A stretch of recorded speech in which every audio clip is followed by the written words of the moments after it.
If she doesn't miss you, she will never love you. I want you to go back in time with me and remember that man who used to live in the cave. And if you have been following the How to Attract Women series, you'll know that even though we now live in the age of technology, we still have the same brain as the caveman. So if we go back in time and recall that man who lived in the cave, we'll find that he used to disappear for long periods to go hunting and search for food. And during this time, his wife would wait for him. In that waiting period, she would miss him. And as a result, women developed this feeling, one that must exist in relationships or even at their beginning, which is longing. Also, if you've been following this series, you'll know that women are emotional beings, and if you want a woman to become attached to you, you must plant certain emotions within her. Among these emotions is missing you. A woman must miss you, whether you're in a relationship with her or not, and that's exactly what I'm going to explain to you in today's video, how to make her miss you. I will start with one of the mistakes that many people make, which is believing that if they want a girl to miss them, they must completely stop communicating with her. And honestly, before making this video, I searched on YouTube for how to make a woman miss you, and I found that all the videos talk about the no contact rule, meaning that you should stop talking to her or even stop posting on social media. Let me tell you, my brother, this is nonsense. If you follow the no contact rule without doing some of the things I will explain in today's video, rest assured that the girl will never miss you. On the contrary, she might not even remember you at all. So the question here is, how do you make a girl miss you the right way? The feeling of missing consists of two main phases. The phase when you are with her, meaning when you are on a date or having a conversation. This is about how you interact with her and the way you communicate, which makes her miss you. And the phase when you are away from her, meaning when you are not physically around. For each of these phases, I will give you practical techniques that you can use. I will start with the simplest thing, and then we will gradually level up. The first time I learned about this principle was when I was in university. I was studying psychology and became interested in marketing psychology. I conducted research on how to embed a brand into a client's mind, and I found that one of the most important ideas in this field is that you must link one of the client's senses to the brand. How? For example, the sense of hearing. If you want to link a brand to a customer's hearing, you must repeat a specific phrase or word that is unique and not used by anyone else. In other words, you should have a signature phrase that the customer hears every time they engage with your content, making it stick in their memory. As for the sense of sight, you can use a specific color as the primary color of your brand, or adopt a distinctive visual style in your branding, advertisements, or product designs. This style and color scheme must be unique and immediately recognizable. In other words, you need to create something unique and repeat it consistently, and it should be linked to one of the senses. The more senses you engage, the stronger the impact. Now, we will apply this principle to women, and by the way, you can use this method not just with women, but with anyone you want to leave a lasting impression on. But how do you do it? Listen to me carefully now. All you have to do is add something unique to your personality, and not just when you're with the girl, but in your entire life. It may seem like a simple concept, but believe me, you cannot imagine how powerful this is. For example, instead of greeting people in a normal way, create a unique way of saying hello, maybe with an unusual word or a distinct accent. Use a unique fragrance so that your scent becomes part of your identity. Wherever you go, people will recognize you by your smell. In your clothing, try adding a distinctive accessory like a specific ring or a unique piece that makes you stand out. Personally, I have always worn a white ring on my pinky finger, and you can try it too if you want. However, in my case, I never had to make an effort to stand out because I lived in a different culture due to migration, which naturally made me unique in everything. Anyway, I wouldn't mind making an entire video about this topic. If you're interested, let me know in the comments. Final takeaway, try to do things that make you unique. The second and very important point is how you end the conversation or the date. And if you've been following this series, you'll know that when you feel that the conversation is at its peak and you two are enjoying your best moments together, that is the perfect time to end it. This is a principle I always repeat, but today I will explain how to apply it practically. Because to be realistic, you might be able to do this on the first date, but sometimes you might end up talking to a girl for a long time without having a clear end to the conversation. So, how do you always ensure that you end the conversation at its peak? To understand me better, you must leave the girl wanting more conversation with you, so that she doesn't want the conversation between you to end, meaning that the last 10 minutes of the conversation should be very enjoyable for her. But how do you do that? There are two ways, a hard way and an easy way. Let's start with the hard way. When you notice that the conversation or the date is about to end, try to make her laugh. If you are naturally a funny person, you might be able to do this easily. However, the problem with this method is that it's a bit difficult because making someone laugh isn't something you can control easily or demand directly. For this reason, reason, I don't recommend relying on humor all the time. However, it remains a good option if you both are already laughing at a certain moment. Then you can suddenly end the conversation by saying something like, "Alright, I have to go now. I have a meeting with my friend.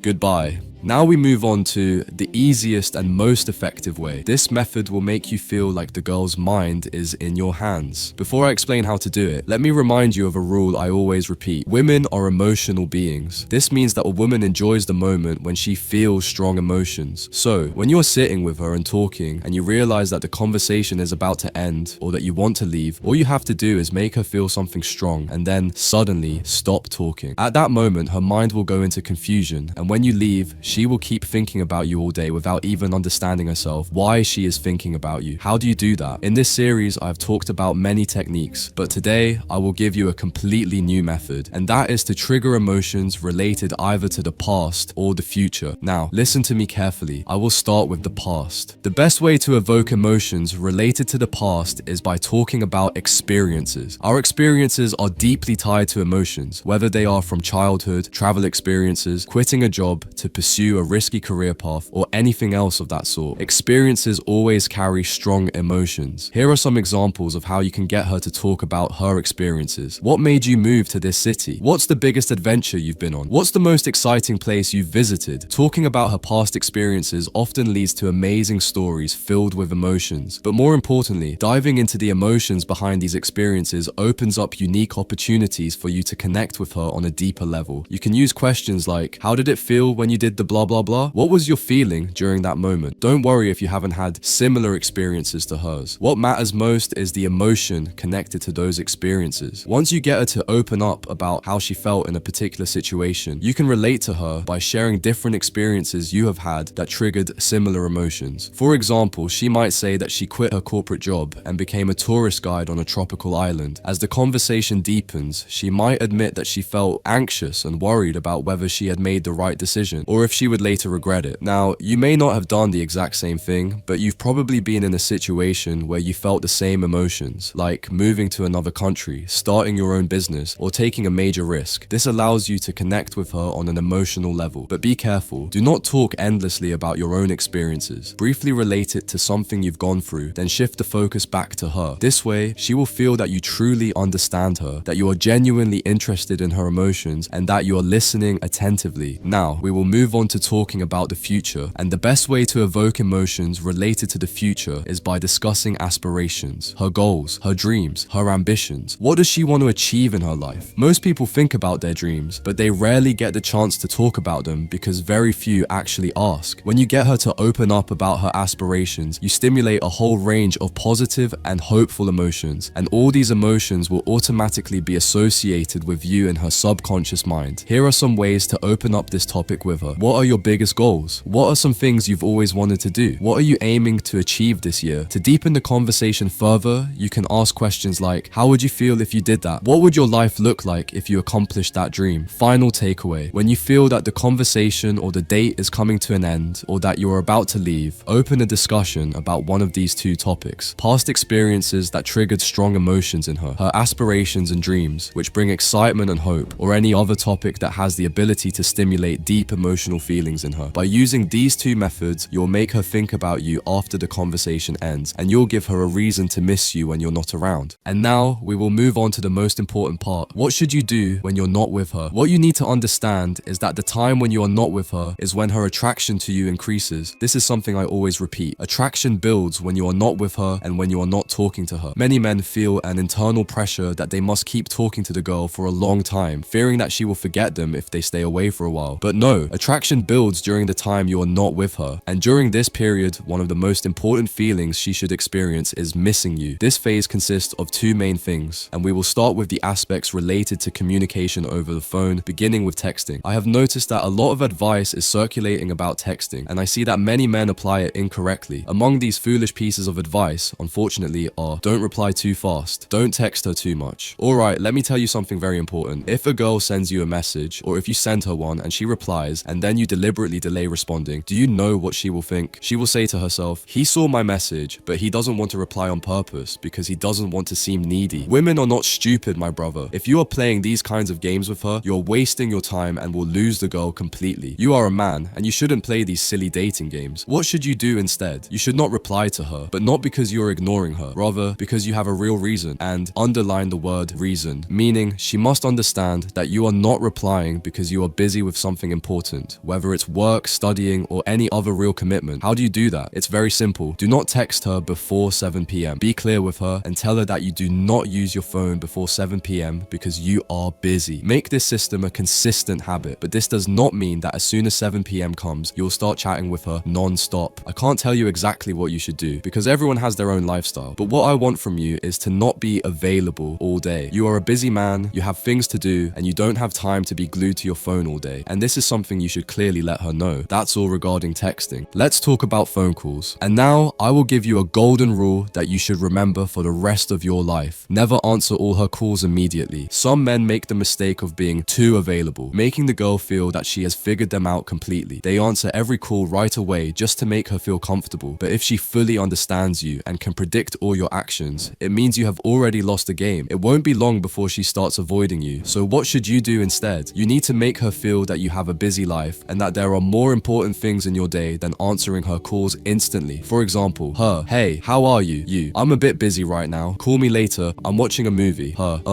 okay. Now, this might annoy her a little, and she might even wonder why you didn't answer her immediately. But at the same time, her interest in you will increase subconsciously. Why? Simply because she realizes that watching a movie is more important in your world than talking to her. This means she has to work to gain your attention, not the other way around. As a result, she will start putting in more effort to attract your attention, which increases her attraction to you. Now, let's move on to the second point, which is about dates. You should not meet her all the time, especially in the beginning, before she becomes your girlfriend. Try to see her once a week, or at most twice. Never see her every day or go on daily dates. At the same time, there should be long periods of absence between you from time to time, meaning don't see her for 2 weeks and reduce communication with her during this time. And once again, this long absence should be for a reason. Whether you are traveling for something important or you need to focus on something, the reason doesn't matter. Even if you are not traveling or working on something serious, just tell her that you have an important project or are busy with something for a certain period and that you won't be able to see her for 2 weeks. By doing this, you give her the space and the opportunity to miss you. When you combine all these strategies that I explained to you in today's video, you will trigger feelings of longing inside the girl. And please, if you have any questions or issues, let me know in the comments so I know what to talk about in the next videos. And this was The Dark Needle. See you in the next video.